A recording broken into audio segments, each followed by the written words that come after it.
পল্টন থানার একটি মামলায়, হত্যা মামলায় অবৈধ আওয়ামী লীগ সরকারের সাবেক সংসদ সদস্য, অবৈধ সংসদ সদস্য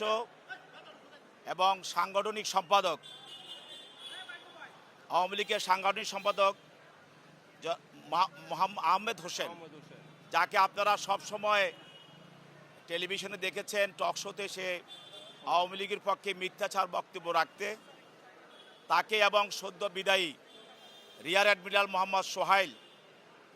এই দুজনকে বিজ্ঞ আদালতে তদন্তকর্মী কর্মকর্তা উপস্থাপন করে এবং এই তদন্তকারী কর্মকর্তা এই মামলায় এই দুজন আসামিকে বিজ্ঞ আদালতে উপস্থাপন করে 10 দিনের রিমান্ডের প্রার্থনা করে বলেন, গত 19/7/2024 তারিখে পল্টনে ছাত্র জনতার যে মিছিল হয়েছিল, সেই মিছিলে এবং তাদের হাসিনার পদত্যাগের দাবির যে মিছিল, সেই মিছিলে তাদের গুলি চালিয়ে এই মামলার যে ভিকটিম নবীন তালুকদার তাকে হত্যা করা হয় এবং তার স্ত্রী বাদী হয়ে পল্টন থানায় মামলা করে এবং সেই মামলায় এই দুইজন আসামিকে গ্রেপ্তার করা হয় এবং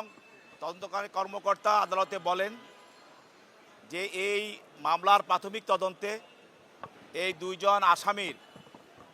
প্রত্যক্ষ সম্পর্ক রয়েছে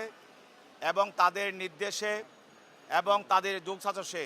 এই হত্যাকাণ্ডটি সংঘটিত হয় এবং তিনি মামলার প্রাথমিক তদন্তে এই আসামিদের বিরুদ্ধে তিনি তথ্য উপাত্ত পেয়েছেন এবং আরও অধিকতর তদন্তের জন্য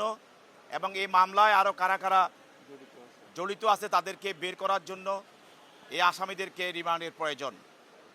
এবং আসামি পক্ষে একজন আইনজীবী এই রিমান্ড দরখাস্ত বাতিলপূর্বক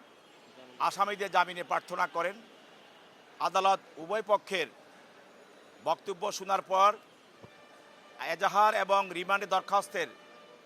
গুণাগুণের উপরে ভিত্তি করে বা পর্যালোচনা করে তিনি